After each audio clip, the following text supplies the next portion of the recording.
to You Can Be a Doctor's UCAT 2020 preparation course. In this video, we're going to be covering verbal reasoning, which is the first section of the UCAT. It's usually quite daunting for those of you who don't have very fast reading skills, or like me, who didn't read that much leading up to doing the exam. But hopefully we're going to cover a couple tips during this video that can help you try and push up your reading speed and push up how fast you can get through these questions while still maintaining the accuracy that you need to answer the questions properly. This is a typical question that you'll be faced with in verbal reasoning. You can see you're usually presented with about 4 paragraphs. They'll be interspersed with names, numbers, dates, and it's your job to kind of get through this passage as fast as possible, but picking out information that's going to be useful for you in the questions, because time is really critical in this, but so is accuracy. And once you've taken in the information in this passage, then you will be presented with a question which is kind of asking you to use information from the passage and come to a conclusion, or maybe to work out which conclusions are most appropriate. But again, like we said, accuracy is the most important thing here.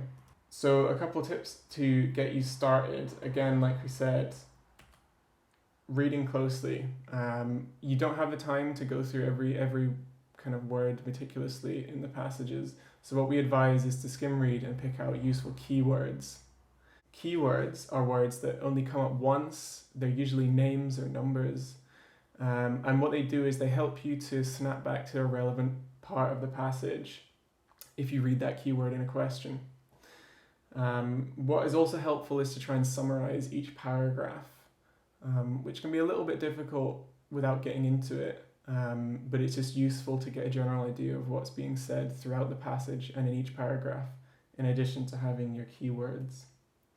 The next thing you'll see there is skim reading, and this is kind of a contentious topic because some people feel like if you're not really a fast reader yet, it might be difficult to increase your reading ability within a month. But what we kind of feel like is there's definitely some sort of benefit to going through news articles that cover politics or history or science, because these are the kind of range of subjects that you'll be reading about in the verbal reasoning. So it's useful to be able to take in information on these different subjects quickly.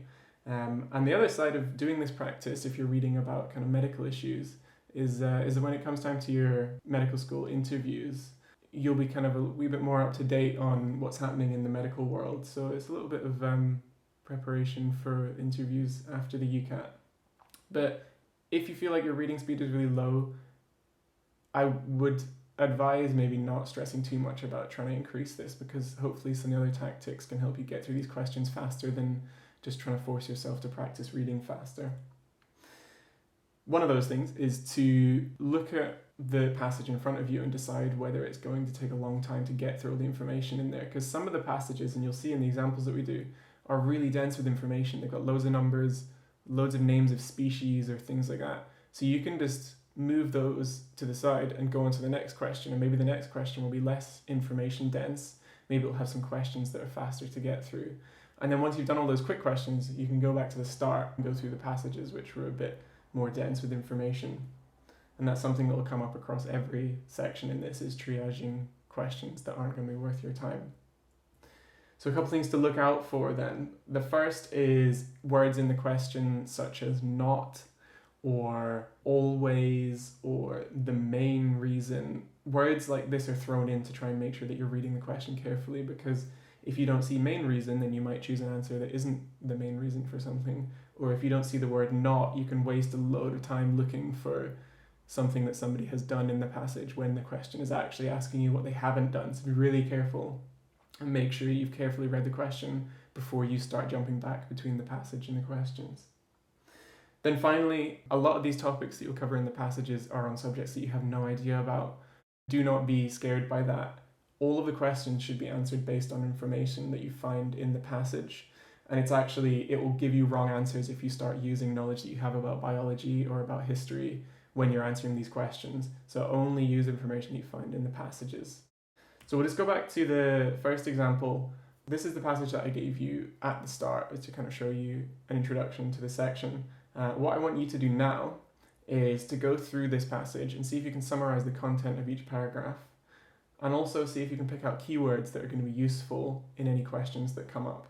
So pause the video now and see if you can have a go. So hopefully if you had a chance to pause the video there, you'll be able to kind of quickly summarize what is being said in this passage. And you can see here, this is my kind of guess of what information is useful in this section. So you can see in red there, it's the summaries, where the first paragraph is kind of talking about setting the scene. It's a little introduction to what's going on. The second paragraph is talking about golf clubs being in hard times. The third paragraph is a little bit about the history of how golf used to be seen and how it's changed in modern times. And then the fourth paragraph there is about older people specifically and their use of golf as a leisure activity. And then in yellow, you can see the keywords that are picked out. And, looking through these on the page, you can see they're words that are only coming up once in that section, such as, reigned in the first paragraph, or business deals in the third, male population in the third paragraph, loneliness and depression in the fourth paragraph. And these might not end up being useful in the question, if there isn't a question about depression. But it's just important to, when you're skimming through this passage, to be picking out these words that might come up later. So let's move on to a question that you might be asked about this. So this question uses the word inferred, which I know some people can be a bit unclear about, because while I've said, you need to be explicit, you need to make sure it's definitely stated in the question, you'll often be asked about which of these conclusions can be inferred from the passage. And what that means is you need to use information that is stated in the passage to draw a conclusion, but that conclusion might not necessarily be stated in the passage. So if we look at the first answer here, where it says playing golf is the best exercise for elderly people relates to our final paragraph. So it means we can ignore the first three and then just look closely at the fourth paragraph. And if we look at it, obviously it mentions exercise there down in the third line, but we can't really see anywhere where it compares it to other forms of exercise or whether it says that it's good or not. It just says beneficial, which wouldn't be enough to make an inference that golf is the best exercise for elderly people. So that means that answer is probably not correct. On to the next one. Playing golf is cheaper now than it's ever been. So the cost of golf is kind of talked about a little bit with rich people playing golf, or talking about how it's historically been seen as something for rich people to do, and that's in the second and the third paragraph. And then from those paragraphs we can kind of jump off into the keywords to get a little bit more information about whether that might be the case or not. So in the second paragraph it's talking about discounts to encourage people to join up. Third paragraph it's talking about historically people more money on their hands, now finances are tight. So there is a suggestion that there used to be an association that golf was played by rich people, and today golf is struggling because finances are tight. But you can see that there isn't actually any information to tell us that the price of playing golf is less today or more today than it was historically. So for answer B, we can't really make any conclusions about whether golf is cheaper now than it was before. So that's not it either. D is quite an easy answer to get rid of, because if you look in the answer, there's the keyword women, and we know that women only came up once in the paragraph in reference to playing golf. And so if we look around there, we can see that while it says that women are being involved more than ever, and you can also see that businessmen are talked about in that paragraph as well, there's nowhere where it compares the number of women and businessmen that are playing golf. So again, this isn't an answer that we could support based on the passage. Which leaves us with C. You could just choose C and move on now, but obviously I'll kind of explain a little bit about why C is the correct answer. So again, it's talking about the number of people that play golf. There's nowhere that gives us specific figures, but from the second and third paragraphs, we just kind of get a picture that less people are playing golf now because it's an expensive thing to do, because people don't have disposable income. And we also see that golf clubs are trying to incentivize more people to play by increasing the amount of time that golf courses are open, by playing in bad weather and stuff like that. So I think from the content in the second and third paragraph, we could probably say that C is the strongest conclusion. So that's taking you through a little guided example. We're now going to go through 3 exercises covering kind of the different questions that you'll get. There's 3 different passages, so it gives you another chance to do some keyword finding. I'm going to walk through how to find the answers to the questions, and I want you guys to, when we start, pause the video and see if you can find the keywords. So exercise 1, you can pause the video and see if you can find any keywords and summarize the passage. So this was my take on the summaries of each passage and the keywords that are in here. And the reason that I chose this question was because it doesn't actually contain that much information. You can see from the number of yellow lines on there, there isn't a huge amount of keywords in there that you can draw back to. However, when we look at the questions, they are quite specific in their wording. So that means that we're going to need to be careful going back between the questions in the passage. So let's look at this first question here. This is a true-false question, which is one of the types of question that can come up in verbal reasoning. So reading the question, we see that the main thing that it's asking about is how does product placement compare to other forms of advertising? So we can try and look with our keywords, see in the passage where it talks about other forms of advertising. And we can see that there isn't actually anywhere in the passage that talks about other forms of advertising. So that means that the answer to this question is can't tell.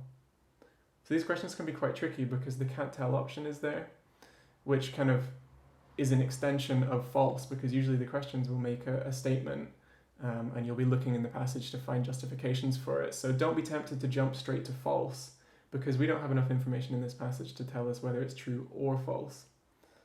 This one is looking at whether TV programs can increase the demand for products. And again, we're going to use our keywords to look for the passage. So TV takes us to the first paragraph, while increasing demand maybe take us to the third, where it talks about how it helps the viewer's perception of a product. But again, if we look at this, that always there is kind of a problematic word, because it means that what we're looking for in the paragraph is an assertion that product placement always increases the demand. So if we don't see that, then we can't agree with this statement. However, there's nowhere in the passage that says that it doesn't, because it doesn't actually talk about how product placement changes the demand. It's all kind of in hypotheticals. So there's not the certainty that's required for this answer where it says always, which is why the answer to this question is also can't tell. So this last question here is asking about ethical considerations, and it's also asking about the UK government. So see if you can find where that would take us to in the passage.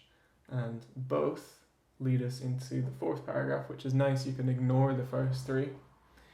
And we're looking for something that tells us that the UK government uses ethics to regulate advertising. Now this last paragraph is all about the regulation of advertising. And if we look at this last sentence here, it says that these two examples are good evidence that the government uses ethical principles. So that's why this answer is true. So on to exercise 2. Now this passage is really information dense. I want you guys to pause the video and see if you can go through this passage and highlight some keywords that you think might be useful and try and summarize the paragraphs. So this was what I came up with for summarizing the passage. You can see the first paragraph is talking about a little introduction to birds in Britain and their nesting habits and how their numbers have changed. Paragraph 2 is a little historical view on what's happened over the last 20 years to numbers. 3 is about ways that you can help protect the bird populations.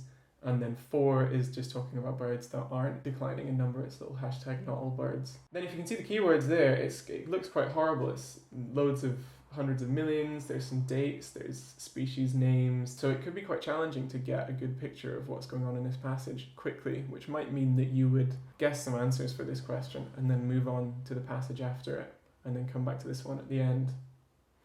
But we'll look at the first question for this, which is asking the cause for decline for a number of birds. So we'll look at the first question here. Keyword there is larger birds. We know that we've seen that in the passage, and that takes us to the last paragraph. Unfortunately, this is just presenting a question. It says, could these larger birds cause the decline? So we don't have that as a key cause for the decline in the number of birds. So next answer is saying that a lack of nesting places. That takes us, if you look for nesting, it's talked about in the third paragraph. We can see that increasing the number of nesting boxes is a way that's going to help improve the bird numbers, but there isn't anywhere that kind of says that this is a significant reason for bird numbers declining. So let's look at the third one, Mediterranean hunting laws. That's really easy because you remember that Mediterranean in your head. That takes us back to the first paragraph. And there is a mention of illegal hunting in the Mediterranean, so maybe there is laws in the Mediterranean about hunting, or maybe they're not being followed. However, again, if you look back to the start of the sentence, it says other potential factors. So that says to us that this isn't a main reason, which doesn't fit with the question. So again, this is probably not the answer, which leads us with the last one, which is insufficient food at the time of year. So food is kind of talked about in a few places, but it's focused on in the first paragraph. You can see there where it says seed and grain, lack of seed and grain, which is needed during breeding season. If you go back to the start of the sentence, you can see that it actually says that the overall decline in bird numbers is thought to be due to this lack of seed and grain. So that would fulfill us for the key cause. So you can see how maybe another way to get the answer to this question would be to, from reading the passage, you could remember that at the start it offered a main reason, which it says here the overall decline is thought to be due to. So that would help you. You wouldn't have to go through the first three answers. You could go straight to the last one. But this would be a kind of a thorough way to make sure that you're getting to the answer precisely. So D is the correct answer. Right, we'll look at another question for this passage. It's asking about specific bird species and which of these is declining most rapidly. So this is a perfect question for keywords. Let's take chaffinches first of all, go to the passage. We can see there in the fourth paragraph, but the fourth paragraph is all about bird numbers that are increasing. So immediately we can exclude this because remember we're looking for declining birds. So on to turtle doves. Turtle doves takes us to the second paragraph, which again it says they're declining. So there's 90% there. So turtle doves is a possibility, but we'll look at house sparrows next. House sparrows we can see is in the second paragraph as well. And if we go along a wee bit, we can see that they've declined by 2/3. So obviously 2/3 is less than 90%. So that means we can exclude house sparrows as an answer. And then finally starlings, also found in the second paragraph there. If you read along, you can see that their numbers have gone down by 1/5, which is less than a 90% decline. So that means that the correct answer for this question is B, turtle doves. So on to example 3. Again, I'll want you guys to pause the video and see if you can find some useful keywords that you could use for answers. Okay, so this is my kind of summation of what is going on in this passage. You can see the first paragraph is an introduction to the problem, which is talking about people wanting to leave their estates to heirs after they die. The second paragraph then talks about a specific thing, which was the strict settlement. The third paragraph goes on to just a little bit more about how it works. And then the fourth paragraph talks about heirs and how they were influenced by this settlement. And you can see the keywords there. It's quite nice compared to the last one. There's not as many words, just loads of species that come up all over the place. It's a bit more distinct in the paragraphs there. But we'll look at a question. So you can see that the questions for this passage, though, are quite general, where it says using information in the passage, it can be inferred, blah, blah, blah. So that doesn't give you any way to kind of narrow down where you're going to find the information for this. So these questions might take you a wee while. Again, might be one that you would guess answers to and then come back to later. But we'll look at the answers. So let's bring this down there and then we'll look at the first possibility. So what can we find in the passage to justify that this was an accidental discovery by Bridgman? So Bridgman, really good, only mentioned once in the passage, takes us to the first paragraph. And we can see that there's no real mention of happenstance or accidental discovery. So we can exclude that as an answer. On to the next one. This question is talking about property taxes. And if we look through the passage, we can't really see any keywords referring to taxes. So again, we don't have any information to back up this answer. So that's probably not correct either. This third question is asking about wealthy landowners. Now, if you look up to the top of the first paragraph, you can see that it's talking about wealthy landowners wanting to pass on their estates. And if you've kind of got a feel for what this passage is saying, this passage is all about passing on your estate. And so the fact that that first sentence there constrains this to wealthy landowners having the estates, we can kind of then jump one step forwards from that and say that this entire passage is only really about wealthy landowners and that the Strict Settlement Act is only going to be actually useful for wealthy landowners. So this would be a strong contender. You could probably just mark this as the correct answer and move on to the next one. But just to be thorough, we can look at the last answer to make sure that we've got the correct one. And this is asking about members of the legal profession and whether they liked the act or not. Again, a really nice answer because we can go straight to the one mention of lawyers or the legal profession. If we look before and after lawyers, we can't really see anywhere that mentions that they didn't like it or did like it. So this would not be a suitable answer. So the correct answer is C. Okay, on to the next question for this passage. And what I want to be really careful for this question is finding that word not in there. Again, the quantifying words, they're going to catch you out. You just need to make sure that you're reading the question carefully. So we're going to need to evaluate these statements and decide which one is not supported by the passage. So we'll move that down there and we'll look at the first statement there. So heirs could not always be forced to renew a strict settlement. So we know that the fourth passage is the one that talks about heirs, which is nice. We can just ignore the first three. And when we read a little bit more closely, we can see that they're being kind of incentivized by giving an allowance. They might be punished. They can fail to renew. So from the tone of this paragraph, we can see that heirs maybe could sometimes choose to not renew the settlement. So this is supported by the passage, therefore it's not the correct answer. On to the next one. No one knew who the final heir would be, so this is a little bit tricky because the final heir is talked about more in the third paragraph there. You can see where it says that the unborn male heir is unspecified, obviously because they might not be born yet or something might happen to them before the land is passed on. What you can assume from this is that at the time that the estate is set up, the owner might not be sure who the final heir will be. So this statement is supported by the passage, and therefore it's not the correct answer. On to the next one. Again, Orlando comes back up, so that's really nice. Takes us straight to the first paragraph. That's the only place it's mentioned. And it's asking he was the first landowner. We can look around his name, see that there's no mention of if he used it at all, if he was the first, if he was the last. So that means that this is not supported by the passage. So this would definitely be a strong contender for the correct answer. You could just mark this and then move on. But again, we'll look at D just to be thorough. And this is talking about replacing trustees who die.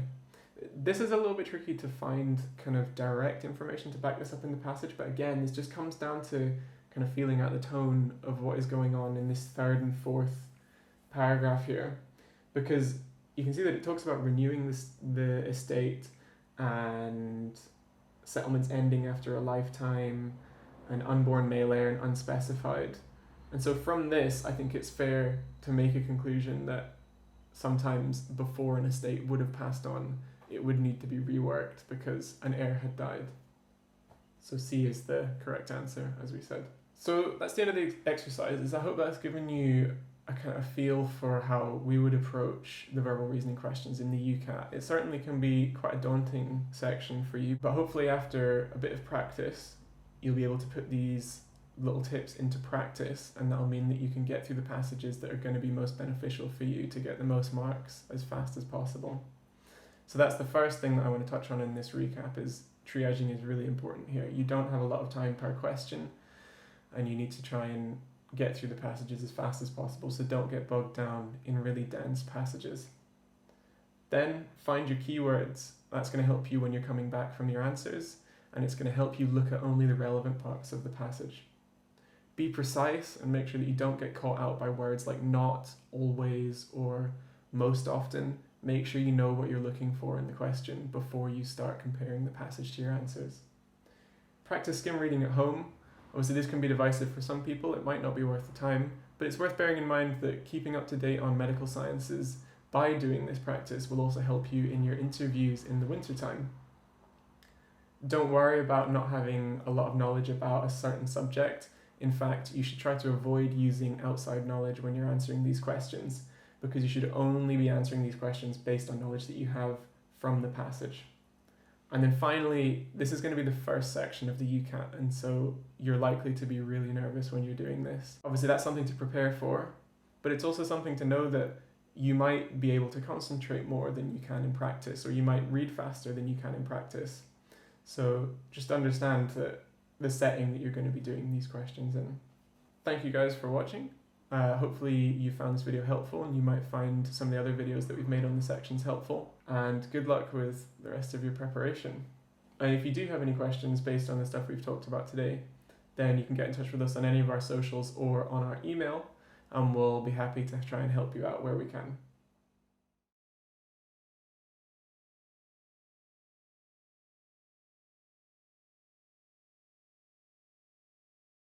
We'll look at Basil.